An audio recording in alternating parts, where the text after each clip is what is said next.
Tonight we're in the Sheffield University Student Auditorium, joined by our fellow pupils, here to question the members of Britain's main political parties on the topics that concern you.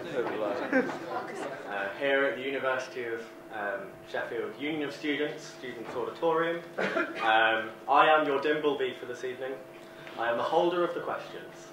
On the panel this evening, we have on the far right, Wiley Hume, member of the Socialist Party. Next to him, we have Tom Booker, chair of Yorkshire branch of Young Independents. On my right, we have Andrew Tromans, publicity officer of Sheffield Liberal Youth. On my near left, we have Laura Knightley, chair of the University of Sheffield Conservative Future.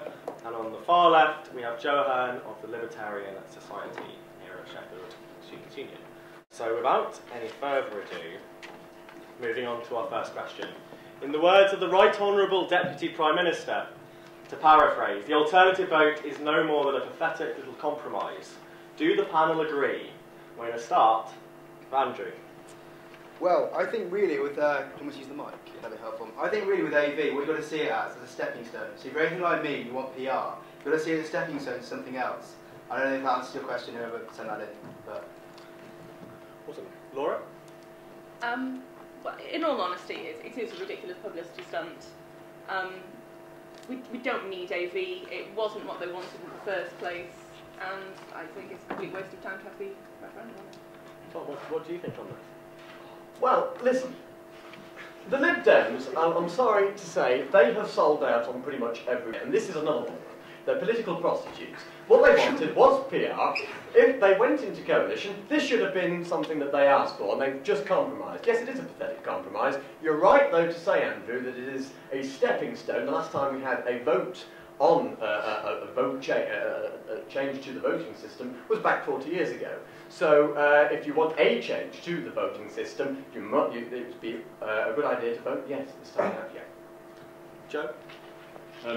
Yes, I think it is a bit of a pathetic compromise. I think as a thing to have a referendum, it's not actually particularly significant. I think the fundamentals of the political system in this country wouldn't be very much changed by AV.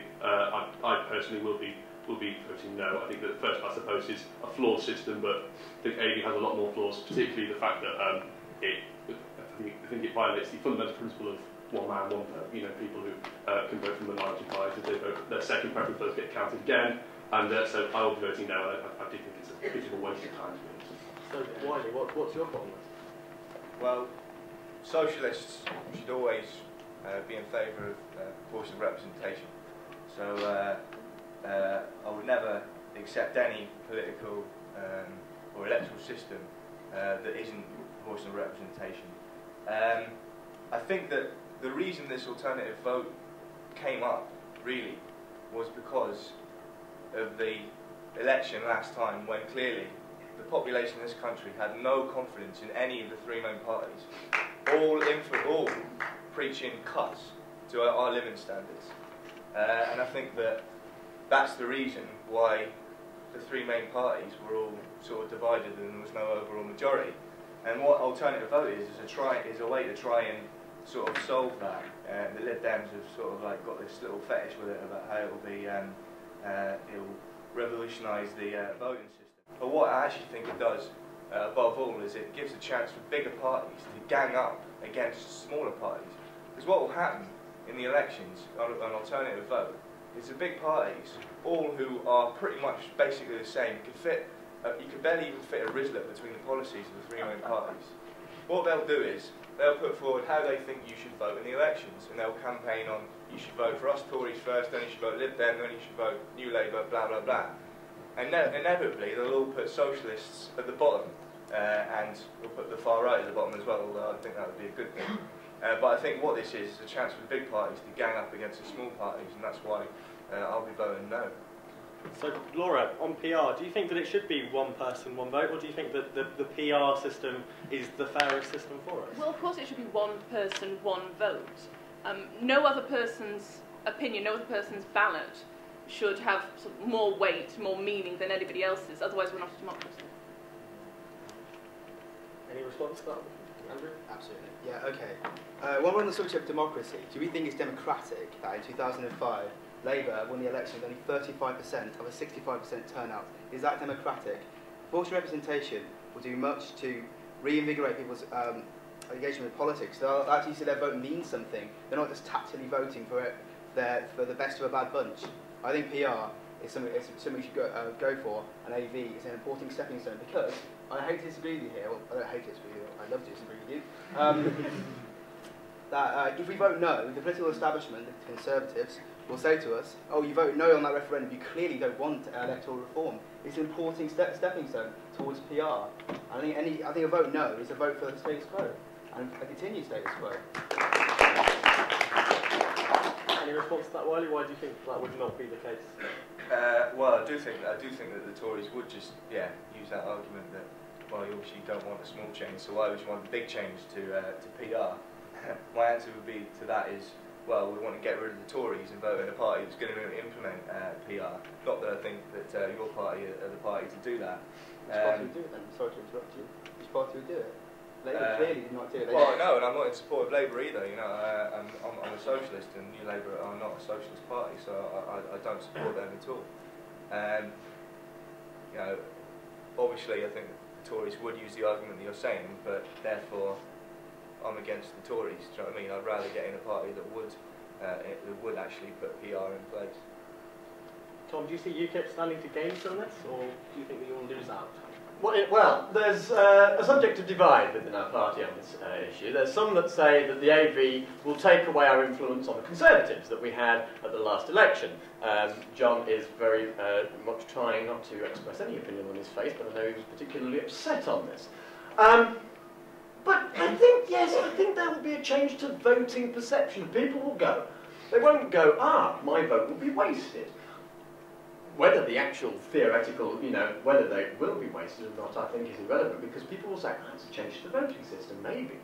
I should vote more honestly with what I truly believe first, and then let's kick the other party out, second preference. There will be a more honest vote. Yes, it won't be particularly fantastic, but of course UKIP will gain from this. That remains to be seen, I think, really. When you were talking, sorry to Wayne, I'm going to gang up on you as well. You were talking about ganging up. Barnsley, the main party, Labour, were actually telling people who weren't voting Labour to vote UKIP. That's not saying vote Conservative, vote Lib Dem. I don't think that they will ask for people to go big party versus small party. That's a stupid philosophy, I'm sorry to say, but it is. Right. As the official member of opposition in Barnsley now has had his piece to say, do we have any points from the floor? Does anyone have any input on this, any opinions whatsoever? Lots, nice. Lady at the back. Oh, okay. Should I stand up or can I sit down? Speak loudly. Okay. The thing Joe said about it's really important that we have one person, one vote, I would definitely say whether or not we might in essence have one person, one vote, but it doesn't translate to that sort of representation. So why exactly do you think in the current system one person, one vote is actually important? Because at the moment, you might have one person, one vote, but it takes so many more people to, say, elect a UKIP representative than it would take to elect a Conservative representative. And I don't think that, in essence, is actually giving the sort of principles you want behind one person, one vote. Sorry, me or Joe? Both of you. You can both have it. I'll wait a second. Anybody else? Okay, we'll take a selection. We'll take 3, and then we'll come back to the panel. So, yeah, just a few points about AV in general. Calling it a stepping stone to further reform is frankly untrue, I'm afraid to say. No country has ever, that has introduced AV, has ever gone from AV to PR. And indeed, many countries that have introduced AV have in fact gone back to first past the post, having found it to be completely unworkable. An example of that is Fiji at the moment. The main problem that's happening in Fiji is that all the main parties, as they do it well, are indeed doing exactly what the member from UKIP said simply would not happen. There are vote swapping. There are preferences being swapped among the main large parties. It's perfectly normal, if you go into an Australian polling station, to go up to your representative from your local party. They give you a card telling you which order to rank people in. You vote in that exact order, you go away, you feel happy, you've done your duty as a good Labour voter or a good Conservative voter or whatever. It does not change the fundamental status quo of first past the post. Indeed, it accentuates many of the worst possible aspects of it. Hi. Well, before my question to the panel, I just wanted to come back to what this gentleman just said. Fiji is a military dictatorship. They're abandoning democracy altogether. So to say that AV is bad because, you know, a military dictatorship is abandoning it is a bit ludicrous, I'm afraid to say. Sorry. Regarding voting cards in Australia, voting cards are used to illustrate the positions of the parties across different issues. So it'd be basically, it encourages people to vote on issues rather than say, you must vote this party, you must vote that policy, rather than say, we are most similar to, say, like over here, you might have the Conservatives say, oh, go with UKIP because they're similar to us with European policies. Sorry, coming back to my question to the panel, you say AV gives more than, breaks the principle of one person, one vote. Well, during the count of the different rounds, does the total number of ballots increase? No, it doesn't. So mathematically, it's the same, one person, one vote. Only one ballot is counted in each round per person. Just because your ballot is transferred from one candidate to another doesn't mean you have, you know, more than one vote. If I give you a quid for a can of Coke and they're out of Coke and you go for Fanta instead, does that mean you've had 2 drinks? Or that I've given you £2?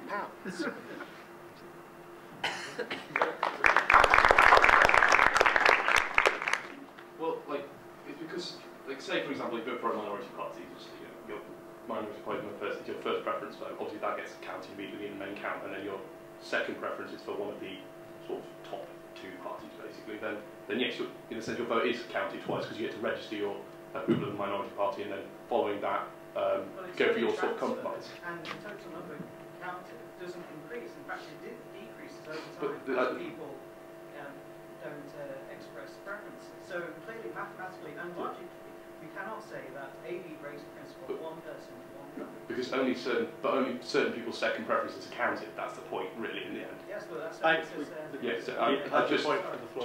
just Becky's point as well. I think basically we're in a representative democracy. Essentially, we have the idea of we are linked with our MP. We don't directly elect our Prime Minister, so it does matter in first past the post that we have one person, one vote for that person because they're the representative of our community. Whether or not it translates fully into like the government and the actual number of seats, yeah, it's a weakness of the system, but I think that weakness is outweighed by the strength of first past the post in having a direct link with your MP and having the principle of one person, one vote. Any response to that? Any response to that? I think basically we should vote yes for AV. I'm going to keep it in a sense rehashing the point I made earlier because it's a vital point. If we vote no, the establishment will hold it in front of us and it will be a block to further reform. And just coming back to what you said that there's no possible link between AV and if you get AV and we have PR. Well, you're right. I haven't got a crystal ball. We can't see the future. We don't know that's going to happen. Every trend in politics and history and any of your subjects can be broken. There's no hard rules of these sort of things. That's why if we want reform, if we want a more progressive system, a fairer system, that's why we must vote yes in May. No, I'm not won over at all. Leaving aside the very volatile issue of Fiji from the audience, in Australia, as we've addressed, where they have alternative voting, about 60% of the population currently want to scrap it. It's a complicated, undemocratic system, and I'm sorry, I know that first past the post has its issues. No system is going to be perfect, but at least here you do have one person, one vote, and you know you have a choice. You have a clear choice between a party and a manifesto. And I think that if you start weighing other people's votes and opinions differently to whoever your neighbour is, then it creates a very dangerous system.